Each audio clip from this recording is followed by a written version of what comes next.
لله رب العالمين والصلاة والسلام على أشرف المرسلين وعلى آله وأصحابه أجمعين. أما بعد أيها الإخوة الكرام، نلتقي وإياكم في هذا اليوم المبارك، ويومنا هذا هو 28 من شهر شعبان لعام 42 و400 وألف للهجرة، الموافق ل11 من شهر أبريل لعام 21 و2000. كعادتنا في يوم الأحد ندرس سيرة النبي صلى الله عليه وسلم وأيامه العاطرة، وكنا قد توقفنا في الدرس الأخير عند خروج النبي صلى الله عليه وسلم من بيته بيد أن جماعة من فتيان قريش بالمرصاد واقفون بباب النبي صلى الله عليه وسلم ينتظرون خروجه ليثبوا عليه وثبة رجل واحد للقضاء عليه. وقلنا أن الله تبارك وتعالى قد حمى نبيه عليه الصلاة والسلام ومنعه وعصمه من كيد الكافرين. Mes très chers frères, nous nous réunissons comme chaque dimanche. Nous sommes dans la 28e journée du mois de Sha'ban 1442, c'est-à-dire le 11 avril 2021. Comme chaque dimanche, nous étudions ensemble la vie du prophète alayhi salatu wassalam.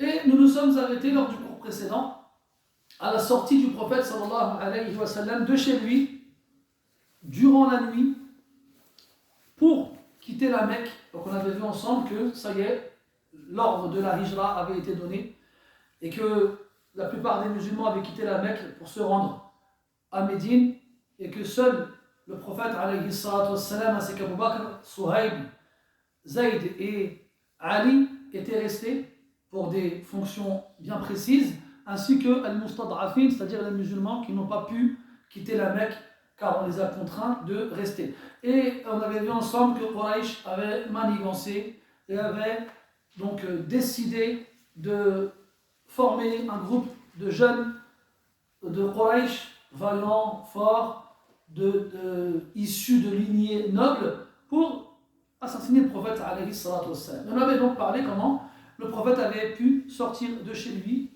sans craindre le moindre mal.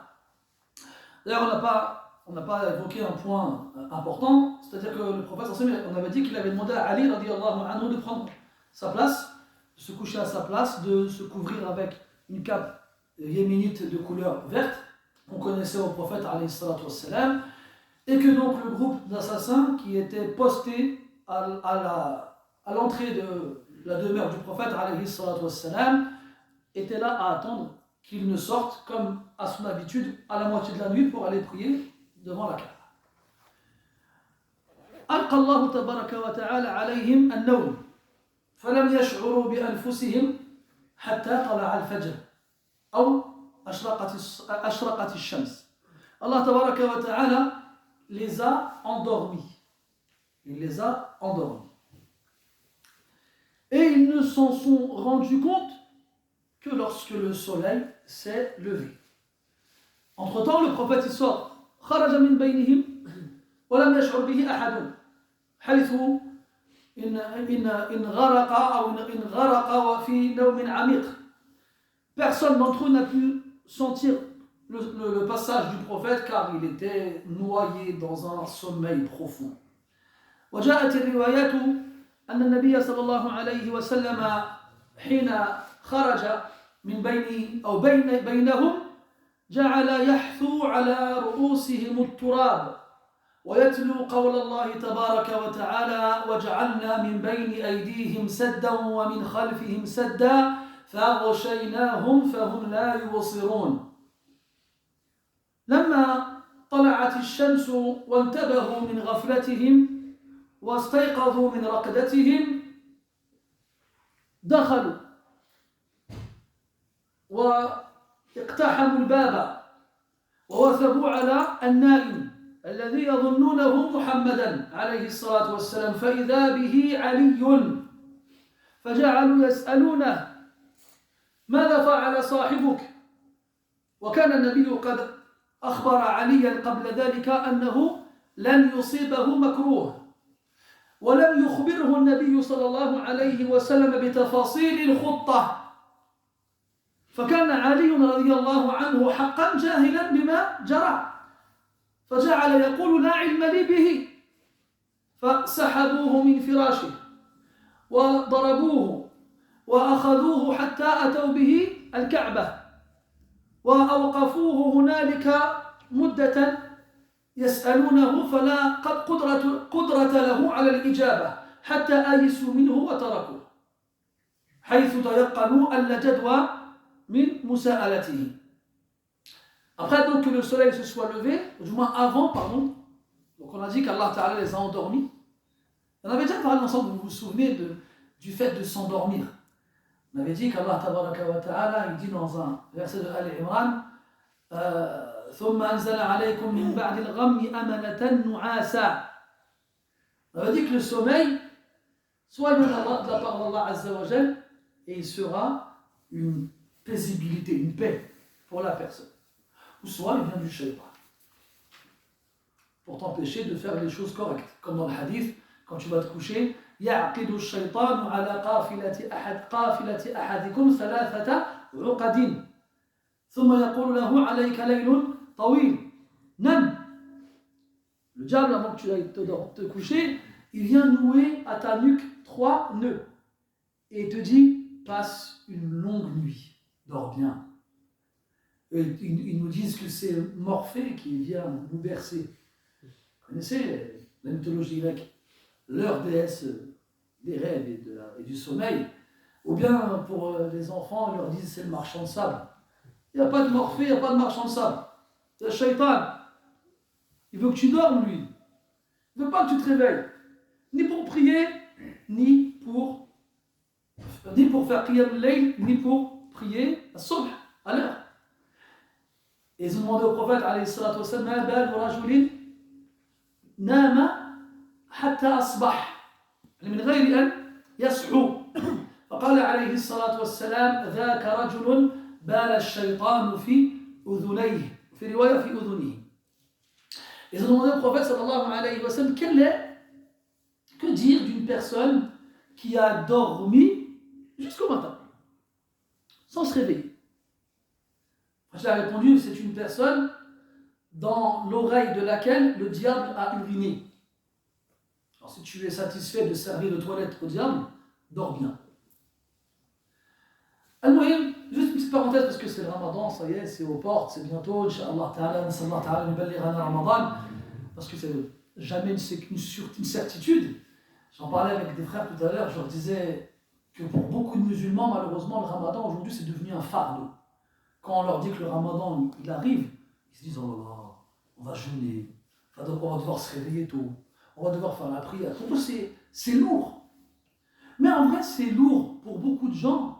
Parce que malheureusement, on n'a plus fait de l'ibada notre quotidien. Regardez les hadiths. Et vous verrez que quand le Ramadan il arrivait, la vie du prophète et des Sahaba ne changeait pas. Elle restait limite la même. Pourquoi? Parce qu'en fait, toute leur vie, c'était comme le Ramadan. Toute leur vie, ils jeûnaient. Ils lisaient le Coran. Ils priaient la nuit. C'était leur quotidien, ça. Donc quand le Ramadan il arrivait, ils voyaient limite pas de différence. Bien sûr, ils profitaient de la bénédiction, de la miséricorde qui descendait durant cette période bénie, mais leur quotidien n'était pas chamboulé. Tout à l'heure, on discutait avec un frère qui travaille dans un magasin qui est généralement fréquenté par des Maghrébins. C'était la bataille des caddies. Et tous ici, comme ça, on sait comment ça se passe à l'avenue du Ramadan. Wallahi mes frères, c'est mon sœur. Wallahi mes frères. Entre nous, c'est la famille. Hein. Voilà. On est triste.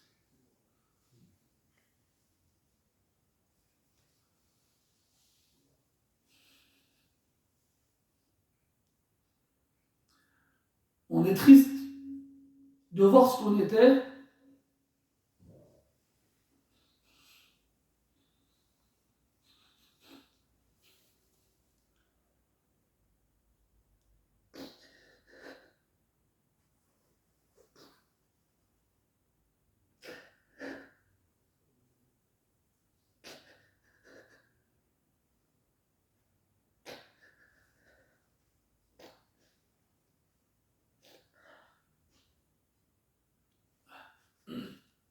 de voir ce qu'on était et ce qu'on est devenu. Avant, l'esclave, il priait la nuit.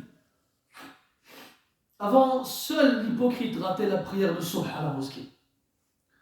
وَلَقَدْ رَأَيْتُنَا وَمَا يَتَخَلَّفُ عَنْهَا إِلَّا مُنَافِقٌ مَعْلُومُ النِّفَاقِ. Avant, les gens, ils avaient la langue noire et les lèvres gercées, tellement ils jeûnaient les jours de forte chaleur.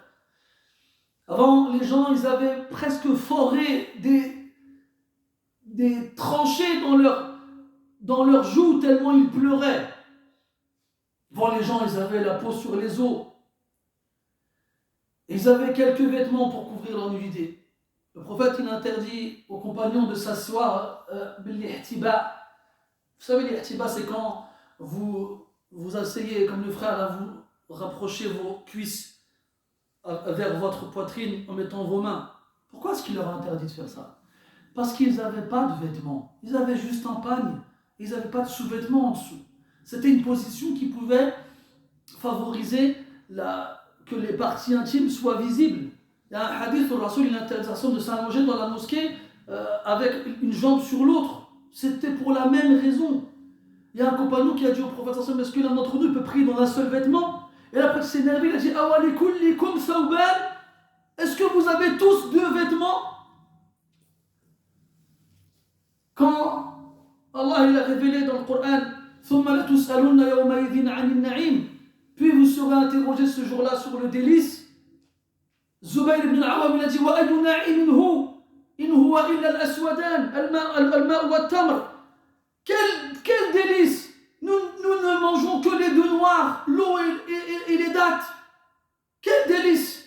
Quand il répond ça, ama innahu sayakun. Attends, ça va venir, ça arrive. Vous non, les autres, ceux à qui le dunya sera ouverte entièrement. Ceux quand on leur dira la meilleure période de l'année elle arrive, celle dans laquelle les portes du paradis s'ouvrent et les portes de l'enfer se ferment, celle dans laquelle il y a une nuit qui est meilleure que 1000 mois, celle dans laquelle le Coran a été révélé. Les gens, ils soufflent, ils soupirent, ils disent: oh là là, comment on va faire? Regardez comment, à la télé, vous avez vu comment les gens, ils ont fait en sorte de rendre la période de Noël magique. Pourtant, c'est que de la fiction. Tu regardes les films à la télé, il y a de la neige, les gens, ils décorent leur maison, ils s'offrent des cadeaux, ils vont donner de la nourriture aux gens qui n'en ont pas. Tu sens que dans cette période-là, il y a quelque chose. Toi, tu étais là chez toi, il n'y avait pas de sapin, il n'y avait pas de cadeau, il n'y avait rien. Et tu regardais et tu te disais: ah, Noël, c'est bien. Vous ne connaissez pas ça. Mais regarde comment ils mettent en valeur les périodes importantes chez eux. Hier, on dit: ouais, est-ce que j'ai le droit de décorer ma maison pour le ramadan? Non, mais c'est pas la maison qu'il faut décorer, mon frère. C'est ton cœur. C'est toi qui sers de maison à ce cœur qui est dans ta poitrine. Décore l'intérieur pendant le ramadan. Ni en mettant des guirlandes ou bien des décorations, mais avec la parole d'Allah subhanahu wa ta'ala. Ala kulli hal, le prophète sallam, il dit à Ali radiyallahu anhu: tu n'auras rien à craindre, prends ma place. Puis, donc, alors qu'il sort au milieu de la nuit comme d'habitude, et qu'Allah ta'ala fait dormir, je vous parlais du sommeil, le sommeil, je vous en avais parlé pendant les doses, vous vous souvenez, ceux d'entre vous qui piquent du nez pendant le das là. Vous avez, ne croyez pas que je ne vous vois pas. Acuité visuelle à son maximum. Et demandez-vous si ce sommeil-là vient d'Allah ou bien il vient du shaitan. Taïb, ala kulli hal, donc, le prophète il sort sallallahu alayhi wa sallam, puis ramasse, il prend une poignée de terre et il en disperse sur la tête de chacun d'entre eux, sans qu'ils ne ressentent quoi que ce soit, sans que ça ne les réveille. Puis, il récite le verset où Allah Ta'ala dit: وَجَعَلْنَا مِنْ بَيْنِ أَيْدِيهِمْ سَدًّا. Puis nous mire, non? Si? Puis nous mire, ça me paraît bizarre. Mime. Puis on a mis devant eux une barrière. وَمِنْ خَلْفِهِمْ سَدًّا, et derrière eux une barrière. فَأَغْشَيْنَاهُمْ, on les a recouverts. فَهُمْ لَا يُبْصِرُونَ, ils ne pouvaient donc pas voir. Et il est passé au milieu d'eux avec ce geste en guise d'humiliation. Vous avez voulu ruser, mais on ne peut pas ruser avec Allah subhanahu wa ta'ala. Puis il est parti rendre Abu Bakr radiyallahu anhu, et ils sont partis, comme on l'a dit, à Jabal al-Thawr, où ils avaient donné rendez-vous à Abdullah ibn Urayqit, le fameux guide, 3 jours plus tard. Et donc, plus tard, après que le soleil ne se soit levé, et qu'ils aient été réveillés par les rayons du soleil, à son lever, ils se voient les uns les autres, puis voient le ciel éclairé par le lever du soleil, et là ils se rendent compte qu'ils se sont endormis. Alors, ils ouvrent la porte et rentrent et foncent vers l'individu allongé qui était censé être le prophète, et quelle ne fut leur stupeur lorsqu'ils découvrirent que c'était Ali. Alors ils lui disent où est ton compagnon, en parlant du prophète. Et bien sûr, le prophète n'a rien dit à Ali. Il ne lui a donné aucun détail concernant le plan. Et donc Ali radiallahu anhu leur a répondu qu'il ne savait pas. Eux, bien entendu, ne l'ont pas cru.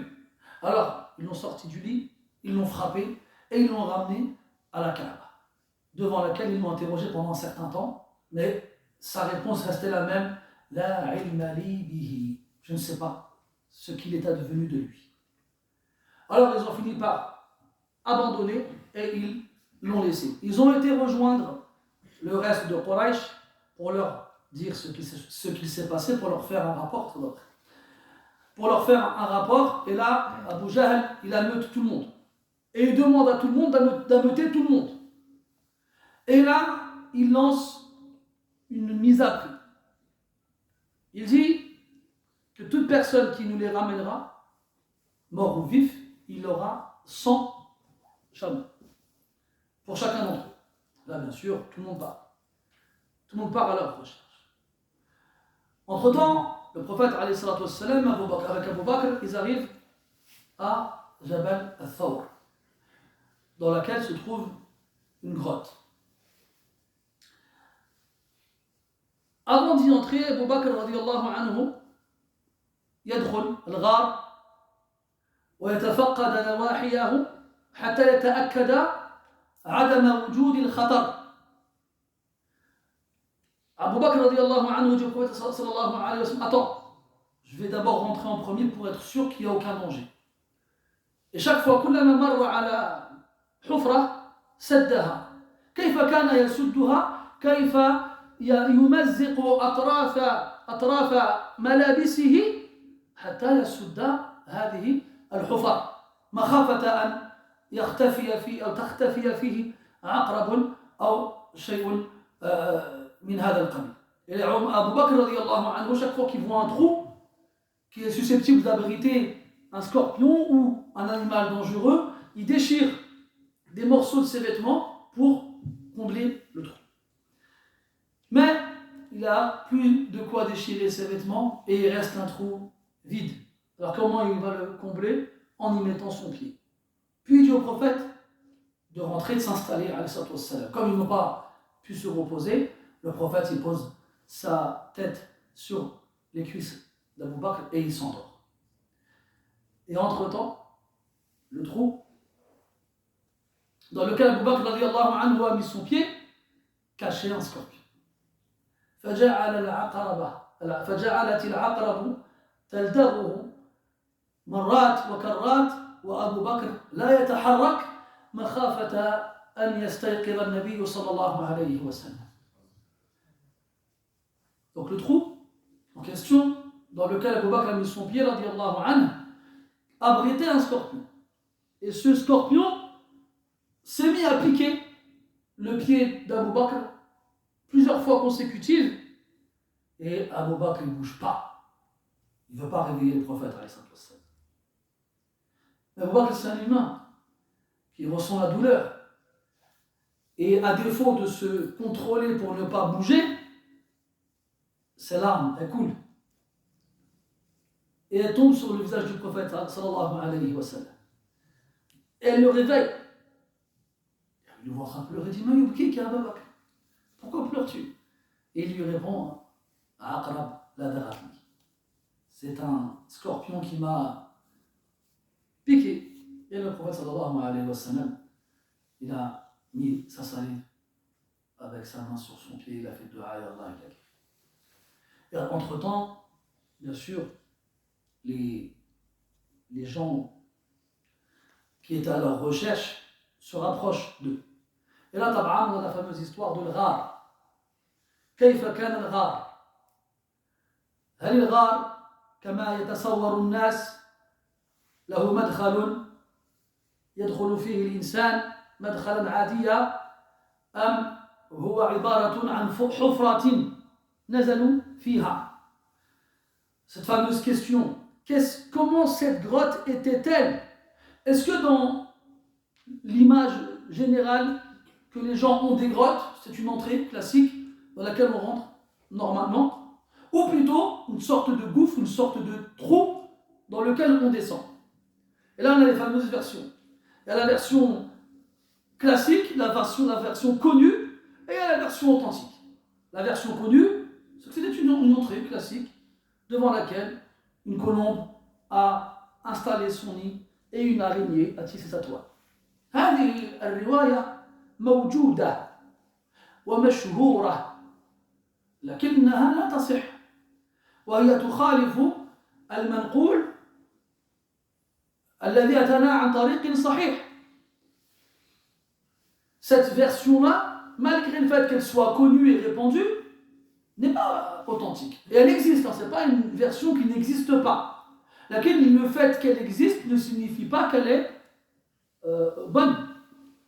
Et surtout quand elle s'oppose à une autre version qui nous est parvenue d'une voix fiable et ferme et authentique, dans le sens. Parce que dans le hadith, Abu Bakr radiallahu anhu, quand ils sont arrivés, ils se sont arrêtés autour du trou.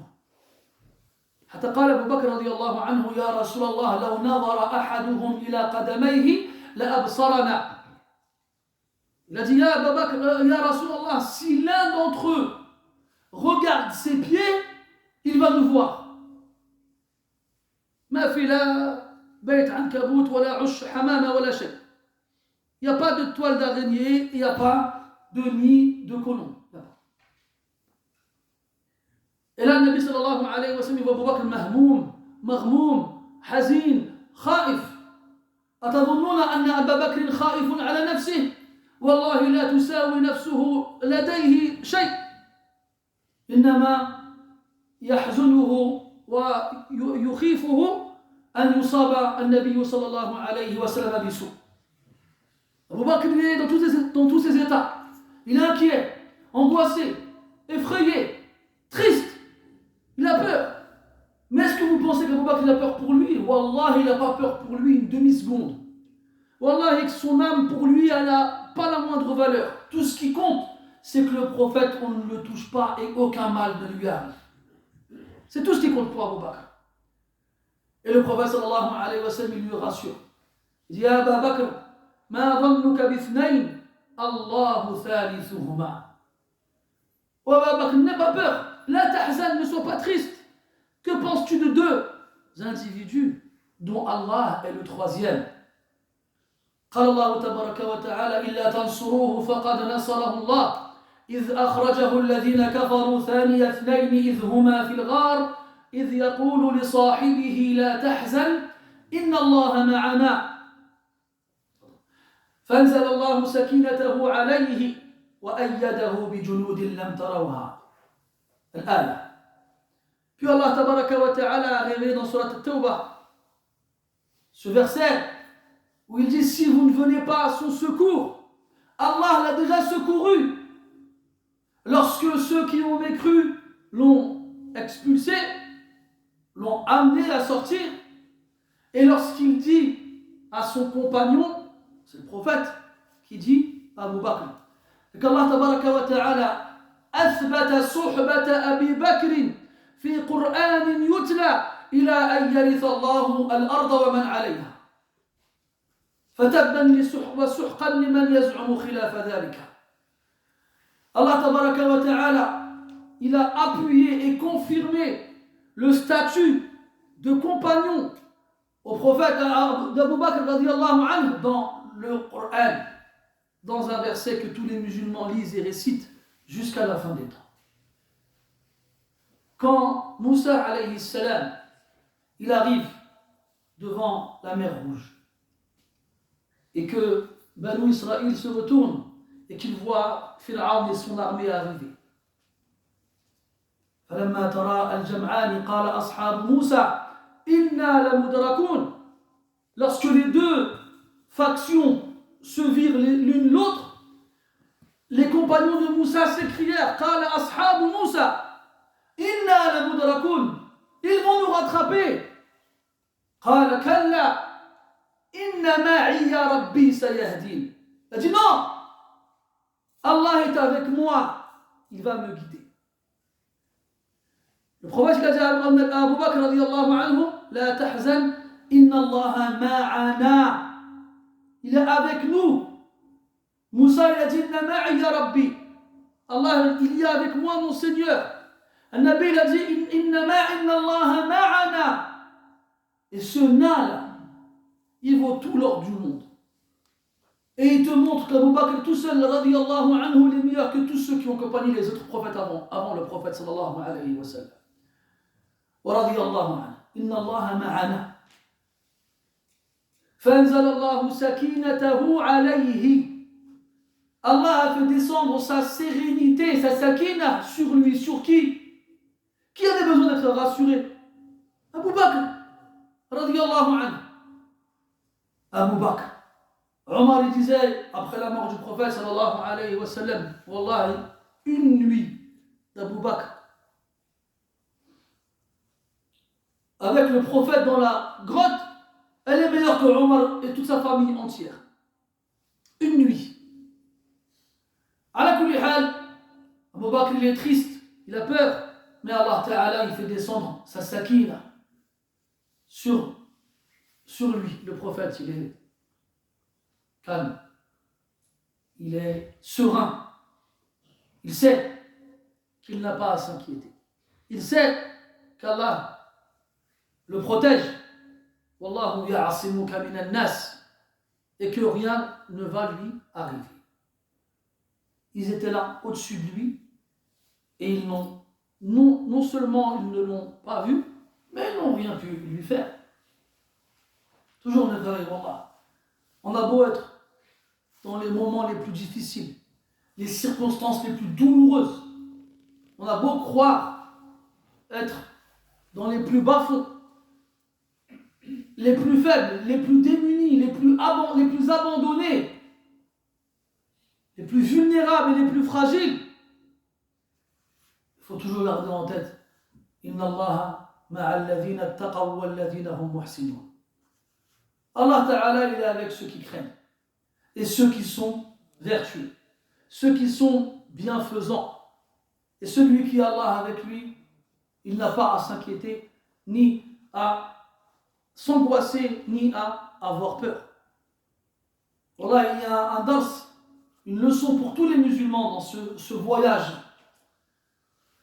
dangereux que le prophète a fait pour quitter la Mecque et rejoindre Médine avec Abu Bakr radiyallahu anhu. Comme Abu Bakr radiyallahu anhu nous donne des dizaines de leçons dans son comportement en tant que compagnon radiyallahu anhu wa arda. Et bien sûr Abu Bakr radiyallahu anhu qui a joué ce rôle très important durant ce voyage, il a aussi confié à chaque membre de sa famille une mission spéciale. Abdullah, son fils, Amr ibn Fuhayra, son mawla, un esclave affranchi qui s'occupait de faire paître ses bêtes. Et il les faisait passer après leur passage pour effacer leurs traces et il leur ramenait à de quoi boire avec le lait qu'il y avait dans les mamelles des femelles. Et Asma aussi radiyallahu anha, qui, un informait Abu Bakr et le prophète en faisant des allers-retours entre la Mecque et la grotte. D'ailleurs, après qu'Abu Jahl ait appris que le prophète sallallahu alayhi wa sallam était parti, le premier réflexe qu'il a eu, c'était d'aller voir Abu Bakr. Parce qu'il savait la relation qu'il y a entre Abu Bakr et le prophète, et que forcément, si le prophète est parti, Abu Bakr aussi. Il arrive et il frappe à la porte d'Abu Bakr, c'est Asma qui lui ouvre. Asma, radiyallahu anha. Il lui demande où est ton père. Elle lui dit je ne sais pas. Et là, il lui met une gifle tellement violente qu'elle en perd ses boucles d'oreilles. Radiyallahu anha. وقبح الله هذا الطاغية. Et Asma radiyallahu anha لقبت بذات النطاقين. Elle fut surnommée par la suite par la détentrice des deux ceintures. Et en fait, elle avait une ceinture pour ses vêtements qu'elle a dû couper en deux pour pouvoir porter la nourriture qu'elle leur apportait. Et jusqu'à sa mort, elle était surnommée ainsi ذات النطاقين. Même حتى pas longtemps avant de mourir, Al-Hajjaj ibn Yusuf alayhi min Allah ma yastahiq, il voulait soi-disant mépriser et insulter Abdullah ibn Zubayr, qui n'est d'autre que le fils d'Asma, en lui disant Yabna dhati nitaqayn. Et ça, c'était la part l'ignorant. Il veut critiquer son ennemi en lui donnant n'importe quel surnom, même ceux qui lui sont honorables, parce qu'il ne connaît pas la personne qu'il déteste réellement. Ala kulli hal, Asma radiyallahu anha, donc, avec son frère Abdullah et Amir ibn Fuhayra, chacun d'entre eux jouait un rôle précis qui permettait justement d'effacer leurs traces et leurs passages et de ne laisser aucun indice pour ceux qui les recherchaient. Puis au bout de 3 jours, le rendez-vous convenu avec Abdullah ibn Urayqit, et il part. Par contre, ils ne prennent pas le chemin classique. Médine, c'est au nord. Eux, ils partent vers le sud, Nahwa al-Yaman. Ils partent vers le sud pour brouiller les pistes. Et un peu plus tard, ils se dirigent vers la mer. Un chemin qui n'était pas du tout emprunté par les Arabes à l'époque, si ce n'est rarement. Parce que les autres, ils vont avoir tendance à prendre les chemins les plus utilisés, en pensant les retrouver sur place. Mais le prophète sallallahu alayhi wa sallam, il a brouillé les pistes. D'ailleurs, on verra par la suite que chaque fois que le prophète il voulait voyager ou faire une expédition militaire, kana yuwari, c'est-à-dire il cachait, il ne disait rien jusqu'au jour du départ. Ni il disait il allait partir où, ni il disait par où il allait passer. Parce que l'A'da tab'athu uyunaha litatalaqa al-akhbar.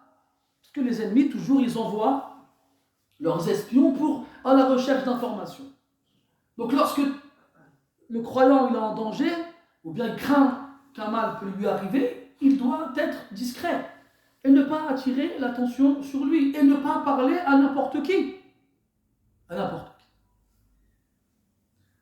C'est comme beaucoup de frères aujourd'hui, ils veulent travailler le jour de l'entretien. Bon, je ne sais pas ça se passe comment aujourd'hui maintenant. Ma mise à jour elle est obsolète. Mais à une époque, je me rappelle, je suis arrivé là-bas, tu dis moi je fais la prière à l'heure, et le vendredi je ne travaille pas, et je ne cherche pas la main en femme, oh, Adi, tu fais tout ça, mais tu ne travailles pas chez nous. Il faut faire preuve d'un minimum de lucidité, mes frères. Il ne faut pas leur dire. C'est sûr qu'ils vont, ah d'accord, bah vas-y, viens, bismillah, tu crois nous dire ça? Ils ne vont pas dire ça. Je vais vous raconter une anecdote quand j'ai fait le Hajj en 2002, la première fois, j'étais surveillant, et le Hajj il est tombé pendant les vacances de février. Et j'ai été voir le principal, je voulais prendre 2 semaines en plus des 2 semaines de vacances, une avant, une après, sans solde. Je vais le voir, je lui dis voilà, je vais prendre 2 semaines de congé sans solde. Il me dit pourquoi? Sans solde, vous pouvez les prendre avec solde. Je lui dis non, c'est parce que c'est pour des affaires personnelles, j'ai pas besoin de... Ah, c'est pourquoi? Vous voulez savoir? Alors, j'ai pas menti, mais je ne lui ai pas dit la vérité. Je dis je vais à l'étranger pour postuler dans une université et étudier à l'étranger. Et fi'lan, mon pèlerinage, j'ai postulé à l'université de Médine, qui ne m'a pas accepté. Ça, c'était une autre. C'est un détail qui n'a pas son importance, mais oui. Dans tous les cas, je lui dis ça. Il me dit, ah ouais, dans quel pays? Oh là là. Pourquoi tu veux savoir? Alors je lui dis, au Moyen-Orient. Il me dit, où? Genre en Arabie Saoudite. Je dis, quoi? Vous allez faire le pèlerinage? Direct. Subhanallah. Alors, là, c'est mort, je ne peux plus mentir là. Je lui dis oui. Il me dit non, c'est pas possible. Il me dit non, c'est pas possible, je ne peux pas vous laisser partir pour cette raison-là. Je lui dis ah bon, t'es mal tombé mon frère. Parce que j'avais des collègues qui s'étaient pris le luxe d'aller faire un safari au Kenya, aux frais de la princesse. C'est normal. Je fais donc quand ils vont batifoler avec les gazelles et les hippopotames du Kenya, ça ne vous dérange pas. Moi, je vous demande 2 semaines de congé sur 7, ça vous dérange? Et ben, vous savez quoi, je démissionne. Je dis ça, je démissionne, mon travail, je n'ai pas besoin, je peux travailler ailleurs, c'est pas grave. Le problème, c'est que c'était un collège de ZEP, zone d'éducation prioritaire, dont moi-même je suis issu, et que justement, comme je connaissais pas mal des grands frères des pires élèves du collège, les élèves ils étaient gentils avec moi. Bon, j'avais des accessoires aussi qui permettaient de les calmer. Et ils savaient que, avec moi, les plus dangereux du collège, ils étaient tranquilles. Et ils ne pouvaient pas se passer de mes services. Il m'a dit, écoutez, allez voir un médecin, faites un certificat médical, et on n'en parlera plus. Et le problème, c'est qu'il ne faut pas leur dire. Ils ne veulent pas. Regardez, il a cherché la petite bête jusqu'au bout. Et ça, c'est un exemple parmi tant d'autres, et j'en suis sûr que vous tous ici, vous avez déjà eu des expériences de ce genre-là. Ah ouais, hein? Al-Muhim, il faut remettre les choses dans leur contexte. Ibn Taymiyyah, rahmatullah alayhi, dans As-Sarim al-Masloul, il parle bien de l'importance pour le musulman de savoir est-ce qu'il est plus dans la période mécoise ou la période médinoise. Est-ce qu'il vit avec les musulmans en minorité dans un pays non musulman où ils sont, victimes d'injustice, ou bien on peut leur faire du mal, ou bien parce qu'ils sont musulmans, donc à ce moment-là, ils ne se font pas remarquer, ils sont discrets. Ou bien est-ce qu'ils sont dans un pays musulman, au milieu de musulmans, et là ce sera autre chose. Tu ne peux pas venir toi et vouloir appliquer les choses comme on l'a fait à Médine, alors que ta situation ressemble plus à celle de la Mecque. Ça, il faut bien comprendre ces choses-là. Et c'est pour ça qu'étudier la sira, c'est très important. Même Hatta des savants qui ont développé une science en parallèle avec la sira qu'on appelle fiqhu as-sira.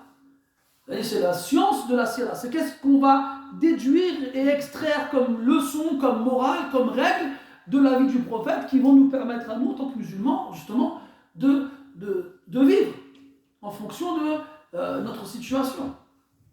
Et le prophète disait, sallallahu alayhi wa sallam, al-harbu khud'a. La guerre, c'est des trahisons. D'ailleurs, c'est une des anecdotes, parce qu'il y a beaucoup d'anecdotes dans le voyage du prophète de Mecca vers Médine. Il a rencontré beaucoup de personnes, il y a beaucoup de choses qui se sont passées.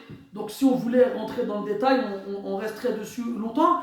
Mais là, ils sont recherchés. Il y a un hadith où le prophète sallallahu alayhi wa sallam était avec Abu Bakr radiyallahu anhu, puis il se dirigeait vers Médine. À un moment, ils ont eu peur d'avoir perdu la route. Alors ils tombent sur une personne et lui demandent de leur indiquer le chemin. Et leur dit Mimman antum. Vous venez d'où? Vous êtes de quelle tribu vous venez? Alors le prophète leur dit répondez d'abord, on te répondra ensuite. Alors il leur dit voilà, Tariq il a kada wa kada. La route à prendre c'est celle-ci, c'est celle-ci.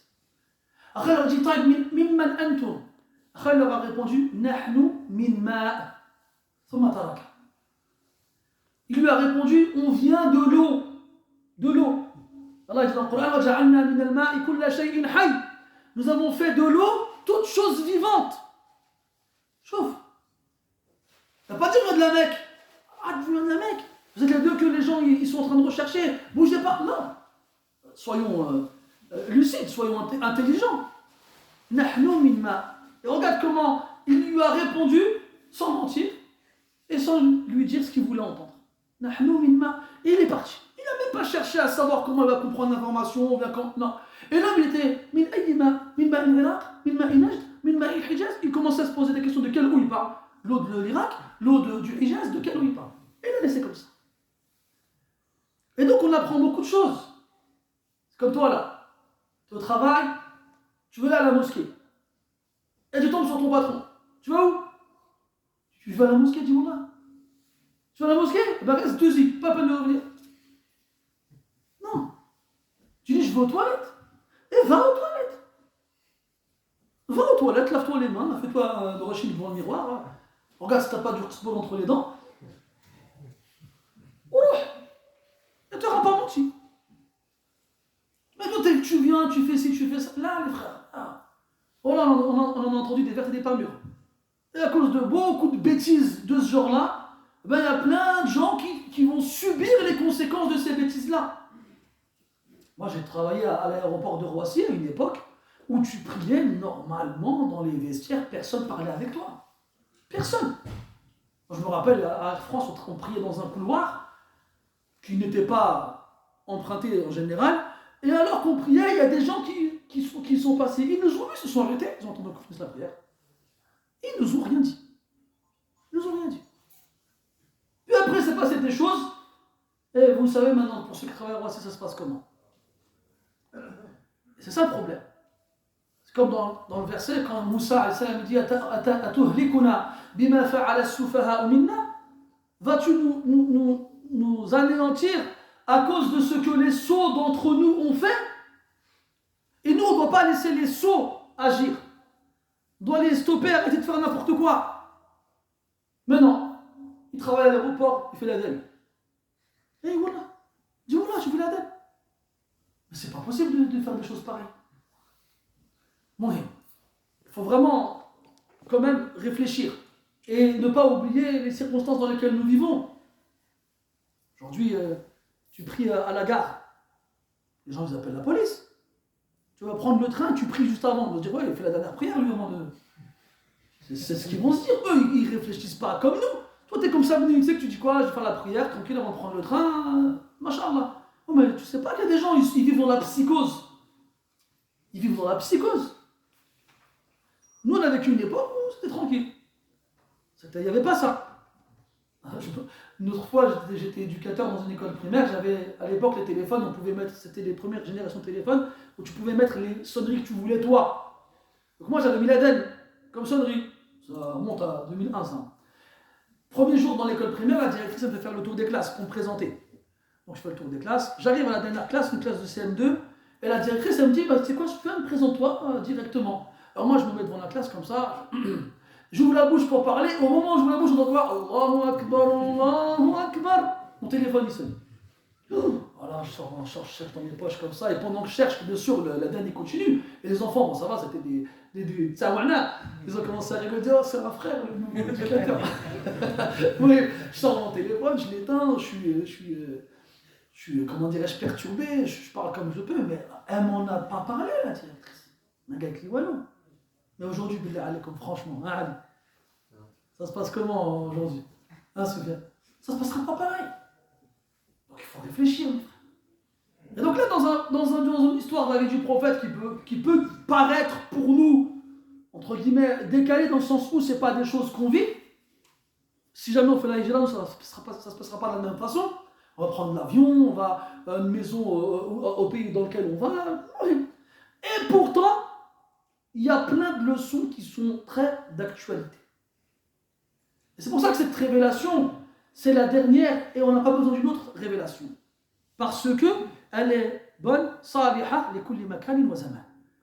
Elle est bonne et applicable quel que soit le lieu, quelle que soit l'époque. Pas besoin d'un nouveau Coran, d'une nouvelle révélation, non, pas besoin.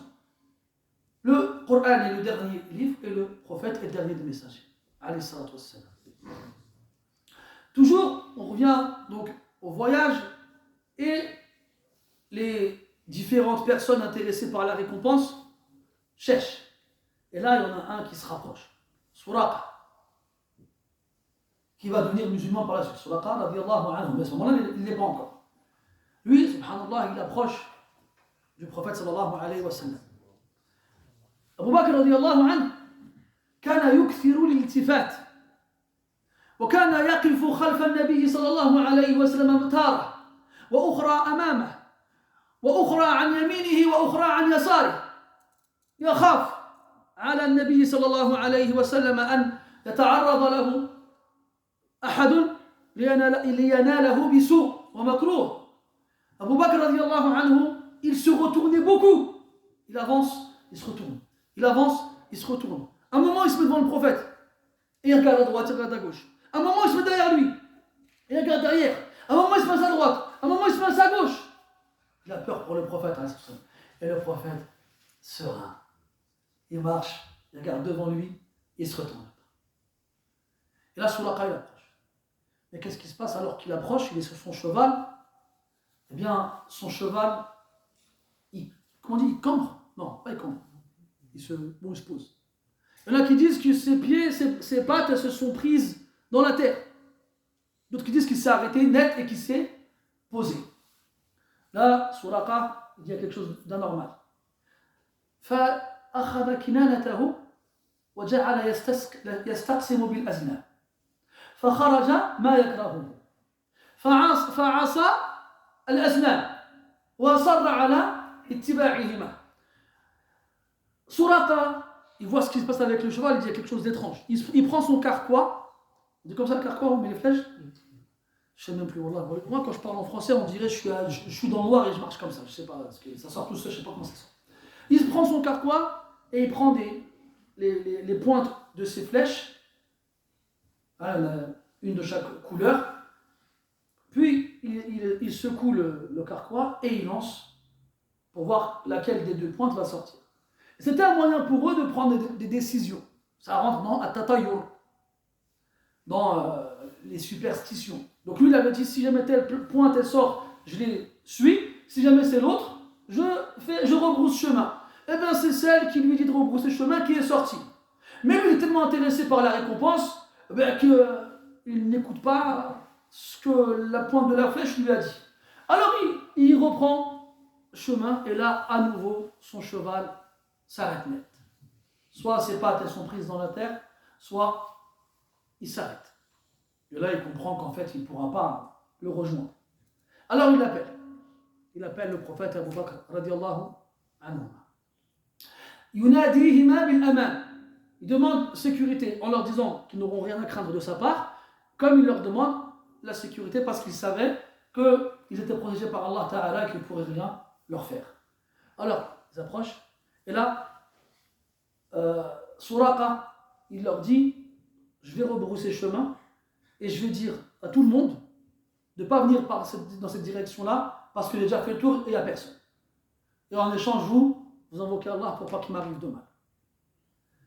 Et après, Suraqa, il a voulu donner ses armes ou à manger au prophète, et le prophète n'a rien accepté, il n'a rien pris de lui. Et c'est Abu Bakr qui parlait avec lui, radiyallahu anhu. Comme on a dit, Suraqa par la suite va se convertir à l'islam, et le Rasul il va même lui dire kayfa bika idha tahallayta bihula ou bihuli Qisra. Et il va lui dire comment te sentiras-tu, comment seras-tu lorsqu'on te fera porter les bijoux de Khosroès, l'empereur perse. Et ça va se passer après la mort du prophète sallallahu alayhi wa sallam. On va ramener à Omar radiallahu anhu les trésors de l'empire perse, et Omar il va faire porter à Suraqa les bijoux. Suraqa il sera content, il marchera avec. Après il dit moi c'est maintenant enlève-les. Et Suraqa dit mais il a dit mais Rasoul il a dit je vais les porter. Il a dit ouais je vais les porter mais tu vas pas les garder. Ça va dans la caisse des musulmans. Allez, barak alik. Ala kulli hal, Suraqa radiyallahu anhu par la suite donc il va se convertir à l'islam, il rebrousse chemin et chaque fois qu'il tombe sur des chasseurs de primes, il leur dit laysa sahibukum hunak irji'u wara'akum faqad kufitum al-ma'una. C'est pas la peine d'aller par là, j'ai fait le tour, il n'y a personne, c'est pas la peine de perdre votre temps, allez chercher ailleurs. Donc je vous ai dit, il y a beaucoup d'anecdotes dans le voyage du prophète alayhi salatu wassalam, et entre autres, il y a la rencontre avec Ma'bad. C'est parmi les différentes anecdotes racontées. Ma'bad c'était une femme qui vivait parmi les Bédouins et qui était très pauvre et qui avait une chèvre très fatiguée, très faible. Quand le prophète sallallahu alayhi wa sallam l'a vu, il lui demande est-ce qu'il y a de quoi manger, de quoi boire. Elle lui dit il n'y a rien. Alors il voit la chèvre, il dit est-ce qu'on peut la traire? Et elle lui répond elle n'a rien. Ses mamelles elles sont sèches, il n'y a rien dedans. Il dit laisse-moi essayer. Alors le prophète sallallahu alayhi wa sallam, il prend la chèvre, يدعو لها بالبركة يمر يده على درتها فجعلت تمتلئ وتنتفخ لبنا. Donc il approche la chèvre de lui, il invoque Allah Ta'ala pour qu'il la bénisse et il passe sa main sur sa mamelle et voici qu'elle se met à gonfler et à se remplir de lait. Alors c'est lui qui traite, alayhi salatu wassalam. Il traite et il donne à Abu Bakr et à Abdullah ibn Urayq et ils boivent jusqu'à ce qu'ils aient désaltéré leur soif. Puis il traite à nouveau et il donne à Umm Ma'bad et elle boit kadalika jusqu'à ce qu'elle se soit désaltérée. Et enfin, il traite une dernière fois pour lui et il boit. ليش؟ لأن ساقي القوم آخرهم شربا. هذا كلام النبي صلى الله عليه وسلم هكذا علمنا وأدبنا. Pourquoi? Parce que celui qui abreuve les gens est le dernier à boire. Ça c'est un comportement, une bienséance que le prophète nous enseignait عليه الصلاة والسلام. كذلك ينبغي للمسافر إذا كان في رفقة أن يكون في خدمتهم. Et aussi de cette anecdote-là, quand on voyage en groupe, il faut être les uns au service des autres. Et hatta les ulama, de ce hadith-là, ils se mettaient en avant. Et c'était eux qui étaient au service des autres. Quand tu accompagnes un savant, c'est lui qui te prépare à manger, qui te réveille, qui s'occupe de toi. Ça, c'est des choses qu'on a vécues.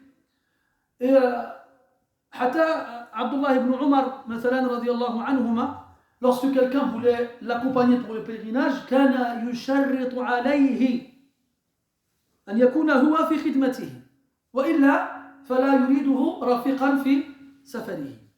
Quand on allait voir Abdullah ibn Umar pour lui demander de l'accompagner pour aller faire le pèlerinage, il n'acceptait qu'à une seule condition, que ce soit lui qui soit au service de l'autre, pas l'inverse. Abdullah ibn Umar. Il lavait leurs vêtements et il préparait à manger et c'est lui qui installait le campement. T'imagines toi? Et nous, بالأسف الشديد, حسبي الله ونعم الوكيل. Quand on va à Mecca, tous dans des chambres avec Foulan et Allan, il y a toujours des embrouilles. Ouais, t'as laissé la clim allumée toute la nuit, ou là tu l'as éteinte, ou là t'as pas rangé tes sous-vêtements dans la salle de bain, ou là t'as laissé des cheveux dans le lavabo, ou là. Ah, on a tous vécu ces choses-là. Vous vous rendez compte, subhanallah, à quel stade on est arrivé? On va à la Mecque et on se fait des ennemis. On se fait des ennemis.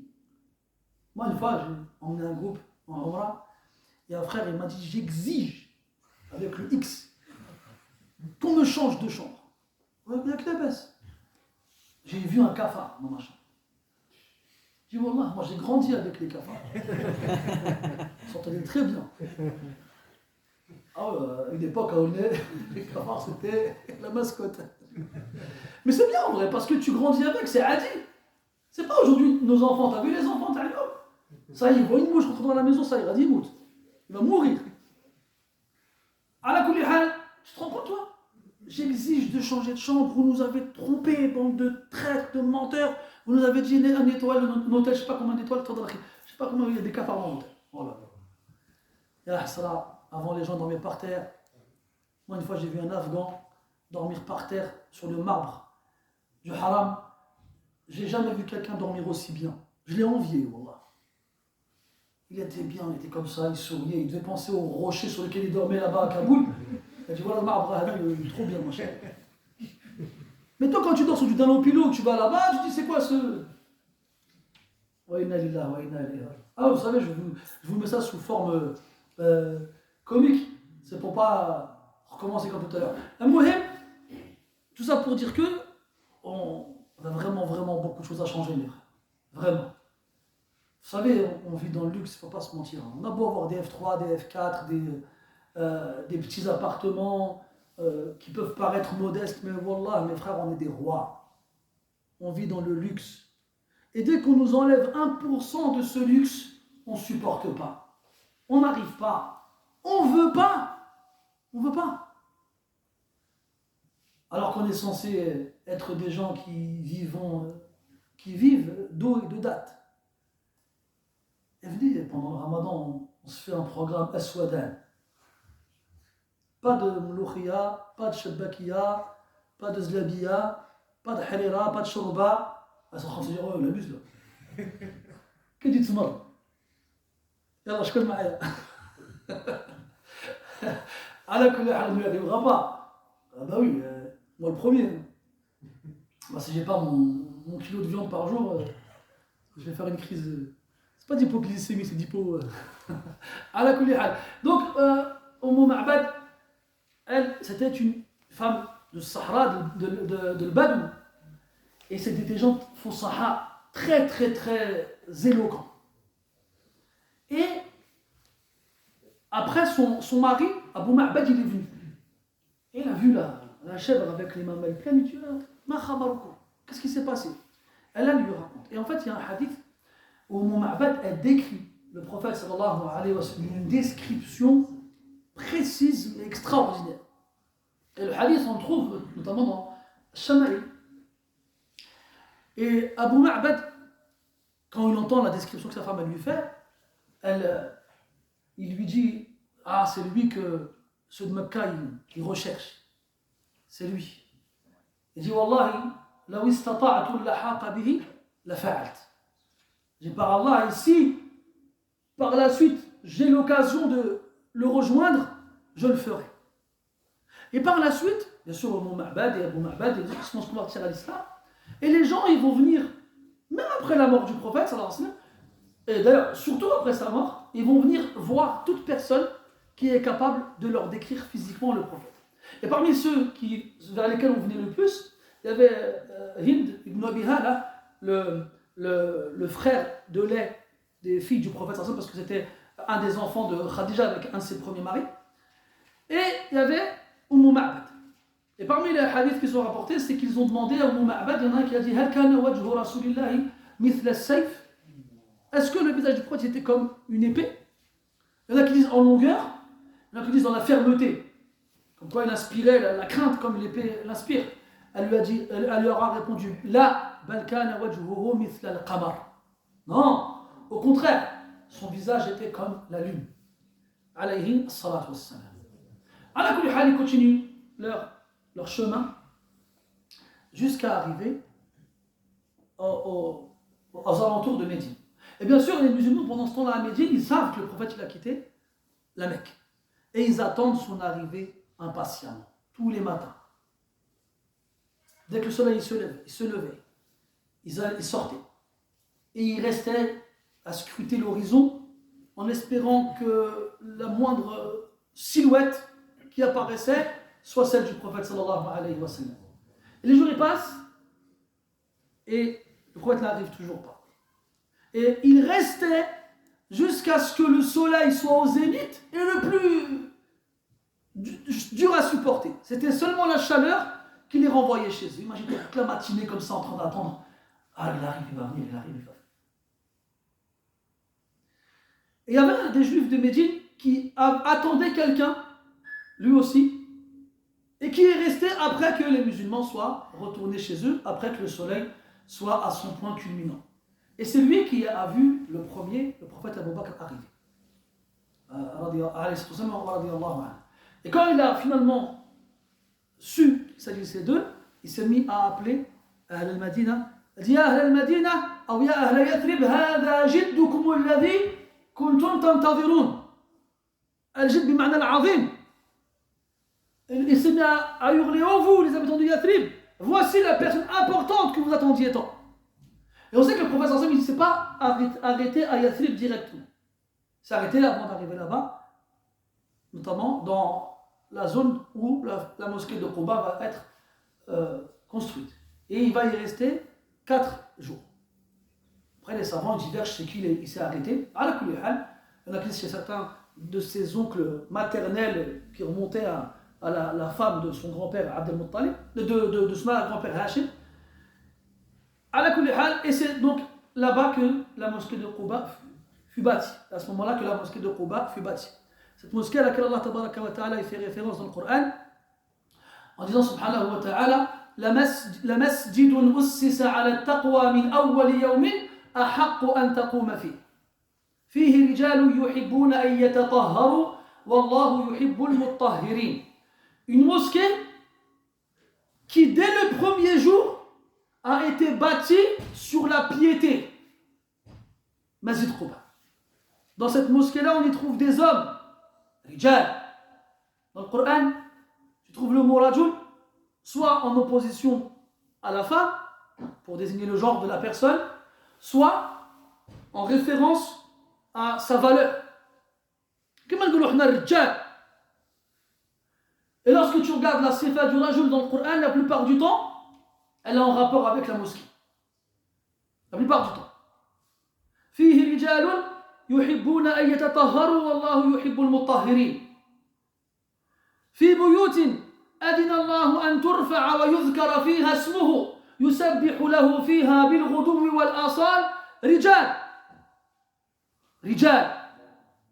Dans des demeures qu'Allah a permis d'être bâties, dans lesquelles on glorifie son nom et on le loue, on y trouve des hommes qui le sanctifient soir et matin.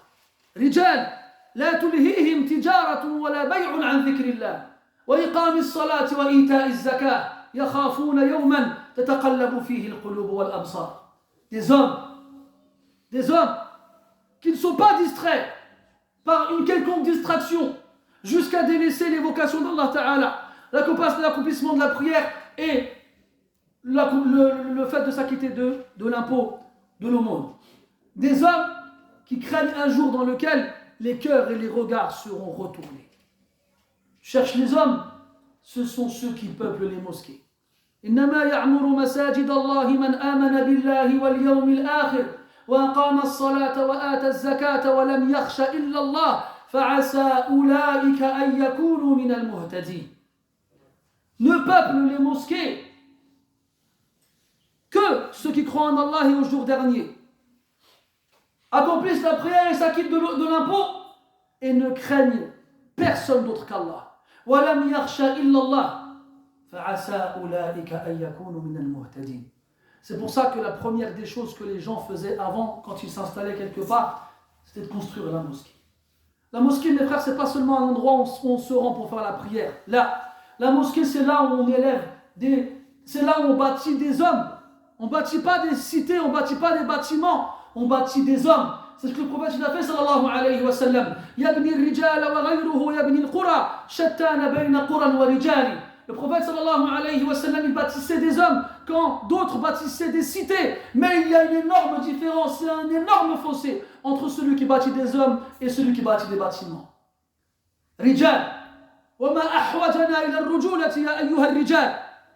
Et qu'est-ce qu'on a besoin d'hommes, ô vous les hommes? Parce que كلنا ذكور فهل كلنا رجال. Ce qui est sûr, mes frères, c'est qu'on est tous des mâles ici. Mais est-ce qu'on est tous des hommes? من المؤمنين رجال صدقوا ما عاهدوا الله عليه فمنهم من قضى نحبه ومنهم من ينتظر وما بدلوا تبديلا ليجزي الله الصادقين بصدقهم ويعذب المنافقين إن شاء أو يتوب عليهم إن الله كان غفورا رحيما. Il y a parmi les croyants des hommes qui ont été véridiques dans l'engagement qu'ils ont pris. Il y en a qui attendent le jour où ils le tiendront, cet engagement-là. Et d'autres, c'est bon, ils s'en sont acquittés. Et jamais ils ont changé. وَمَا بَدَّلُوا تَبْدِيلًا. نسأل الله الثبات حتى الممات ونعوذ بالله من الكور بعد الحور وسبحانك اللهم وبحمدك أشهد أن لا إله إلا أنت نستغفرك ونتوب إليك وصلى الله على نبينا محمد وعلى آله وأصحابه أجمعين والحمد لله رب العالمين. إن شاء الله تعالى on reparlera de l'arrivée du prophète à Médine après le Ramadan, bi'idnillahi subhanahu wa barakallahu fikum.